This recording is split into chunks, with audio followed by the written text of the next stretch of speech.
मंगो दुआ के शाला इंजदा नसीब होवे।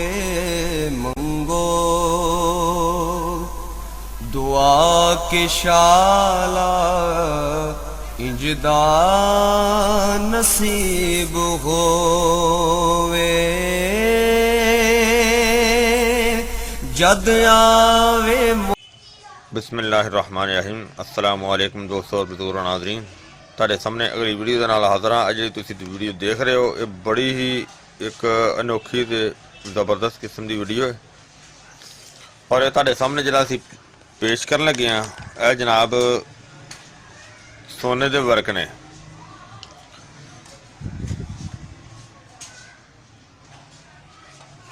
और अल्लाह ताला दी ज़ात ने वैसे तो कोई चीज़ भी बेकार नकम्मी ज़ाया नहीं बनाई, लेकिन एक एक अल्लाह ताला दी बनाई हुई चीज़ दे विच अल्लाह ताला ने बहुत ज़्यादा फ़ायदे रखे ने। इस तरह ही यह जिहड़ी चीज़ तुसीं देख रहे हो सोना एक धात है जिहड़ी कि बहुत ज़्यादा ममालिक दे विच पाई जाती है और कीमती धात है जिहड़ी कि आम जेवरात दे विच इस्तेमाल होंदी है, जिंदा कि हर एक नूं पता भी है।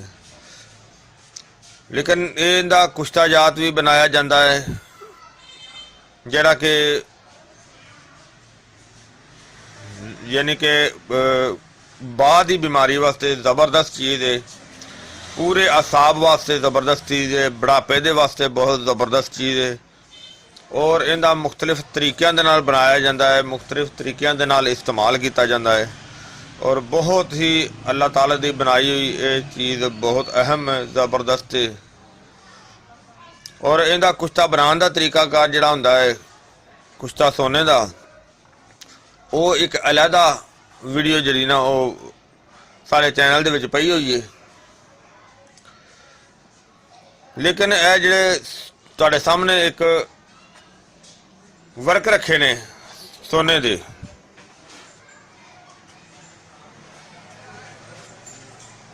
ये भी एक बड़ी ही अनोखी तो बड़ी ज़बरदस्त चीज़ है क्योंकि इनका इस्तेमाल जरा इनू मरबे ते लगा के इस्तेमाल किया जा सकता है।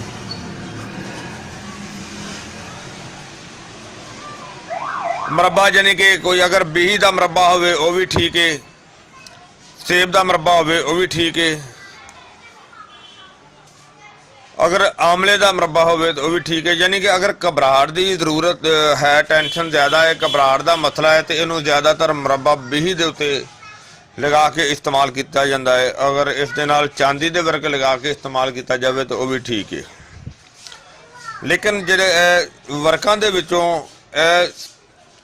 सोने के वर्क जिहड़े ने एक सरदार चीज़ है और इनका जिहड़ा इस्तेमाल है ज़्यादातर जिहड़ा है अज़ाए रेसा वास्ते बहुत ज़बरदस्त चीज़ है और एक सदाई मर्ज होंदी है उस दे वास्ते ये वर्कां दा इस्तेमाल बहुत ही आला है और इनू एक आम मजूनात जिहड़ी आम तो नहीं बल्कि खास मजूनात दे विच इनू शामिल किया जाता है। और इस तरह ही असी भी एक नुस्खा बनाने होंने कस्तूरी वाला जिस दे विच असीं इहनूं शामिल करीदा है और उस दे विच भी इसका बहुत ही आला किस्म का जोज है जिहड़ा असीं शामिल करने और बहुत अच्छा फायदा है। और ये जनाब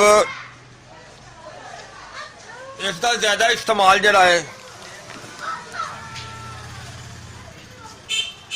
अगर जिहड़ा कि ज़ईफ़ कल्ब ज़ईफ़ आसाब यानी कि आसाब जिहड़े कमज़ोर ने उन्होंने बेहतरीन ताकतवर बनाने वाली ज़बरदस्त चीज़ है। यानी कि अगर बुढ़ापे दे विच इसका इस्तेमाल किया जाए उनके वास्ते तो खास करके बड़ी आला किस्म की चीज़ है। लेकिन अजकल का जिहड़ा दौर है ये तो बुढ़ापा वैसे ही तकरीबन जरा ना वो की आते हैं 25-30 साल जो समझ लो बुढ़ापा ही शुरू हो जाता है। वैसे तो कई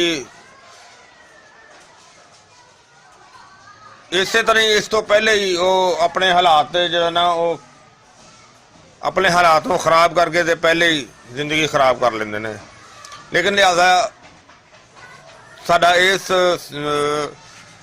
ਮੌਜੂ ਵੱਲੇ ਨਹੀਂ ਤਵੱਜੋ ਹੈਗੀ, ਬਲਾ ਸਾਡੀ ਜਿਹੜੀ ਤਵੱਜੋ ਉਹ ਇਸ ਚਾਂਦੀ ਦੇ ਵਰਗ ਦੇ ਇਸਤੇਮਾਲ ਵੱਲ ਆ। ਔਰ ਇਸ ਨੂੰ ਅਗਰ ਆਮਲੇ ਦੇ ਮੁਰੱਬੇ ਦਾ ਪੇਸਟ ਬਣਾ ਕੇ, ਯਾਨੀ ਕਿ ਆਮਲੇ ਦੇ ਮੁਰੱਬੇ ਦੀਆਂ ਗਿਟਲੀਆਂ ਕੱਢ ਕੇ ਉਹਨੂੰ ਰਗੜ ਕੇ ਤੇ ਉਸ ਦੇ ਨਾਲ ਇਹ ਸੋਨੇ ਦਾ ਵਰਕ ਲਗਾ ਕੇ ਇਸਤੇਮਾਲ ਕੀਤਾ ਜਾਵੇ, ਦਿਮਾਗ ਦੀ ਤਾਕਤ ਵਾਸਤੇ ਇੱਕ ਬੜੀ ਹੀ ਆਲਾ ਕਿਸਮ ਦੀ ਚੀਜ਼ ਹੈ। ਬਲਕਿ ਦਿਮਾਗ ਵਾਸਤੇ ਵੀ ਬਿਹਤਰੀਨ ਚੀਜ਼ ਹੈ, ਉਹ ਅੱਖਾਂ ਦੀ ਬਿਨਾਈ ਵਾਸਤੇ ਬੜੀ ਬਿਹਤਰੀਨ ਚੀਜ਼ ਹੈ, ਔਰ ਪੂਰੇ ਅਸਾਬ ਵਾਸਤੇ ਬਿਹਤਰੀਨ ਚੀਜ਼ ਹੈ, ਔਰ ਹਰ ਉਮਰ ਵਾਸਤੇ ਬਿਹਤਰੀਨ ਚੀਜ਼ ਹੈ। ਅਗਰ ਦੇਖੋ ਜੀ, ਅਗਰ ਇੱਕ ਚੀਜ਼ ਮਹਿੰਗੀ ਹੁੰਦੀ ਹੈ तो कुछ चीज़ें इस तरह ही है, जिस तरह कि अगर महंगियां ने तो उनके फायदे उस हिसाब नाल भी ज़्यादा होंदे ने। ते अल्लाह ताला दी ज़ात ने तो खैर इस तरह दी चीज़ां बना छड़ियां ने, क्योंकि अगर एक बंदा ज़्यादा महंगी चीज़ अफोर्ड नहीं कर सकता तो उनके वास्ते सस्तियां चीज़ां भी काफ़ी ज़्यादा ने। यानी कि जिस तरह हुण तुसीं ये देख लो कि अगर ये सोने का वर्क अपनी जगह ते ताकत रखता है, लेकिन वो चांदी का वर्क अपनी जगह ते ताकत रखता है।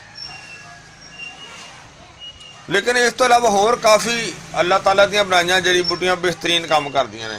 लिहाजा ये सोने का वर्क जिहड़ा ये सिर्फ अगर खून का दबाव जिसम दे विच ज़्यादा होवे, यानी कि जिस तरह एक बंदे का ब्लड प्रेशर बहुत ज़्यादा हाई रहिंदा है, उनके वास्ते बेहतर है कि वो ना इस्तेमाल करे। अगर उन्हें इस्तेमाल करना ही है तो फिर मुरब्बा भी ही या मुरब्बा गाजर जड़ा ना उस दे नाल लगा के इस्तेमाल कर सकता है। और इस तरह ही अगर कोई दोस्त जिन्हों शुगर की अलामत होवे, वो इसका इस्तेमाल जड़ा ना थोड़ी मकदार दे विच और सिर्फ वो दुध दे नाल, यानी कि जिस तरह कि दुध की मलाई हुंदी है उस दे नाल इहदा इस्तेमाल कर सकता है। क्योंकि देखो शुगर वाला मरीज फिर उस वास्ते जड़ा मिठा मुनासब नहीं होंदा ना ज़्यादा इस्तेमाल करना। लिहाजा वे कि उनके वास्ते फिर जड़ा ना कि सिर्फ दुध का इस्तेमाल जड़ा ना दुध की मलाई दे नाल इस्तेमाल करे तो वही ज़्यादा बेहतर है। इस सोने की वर्क की वीडियो मेरे दोस्तों को मैनू उम्मीद है कि अच्छी लगी होगी। इनू तुसी लाइक करियो, शेयर करियो, सब्सक्राइब करना बिल्कुल नहीं भूलना। इंशाअल्लाह अगली वीडियो ना फिर मिलांगे। इजाज़त, अल्लाह हाफिज़, अस्सलामु अलैकुम वरहमतुल्लाहि वबरकातुहू। गए बदेरे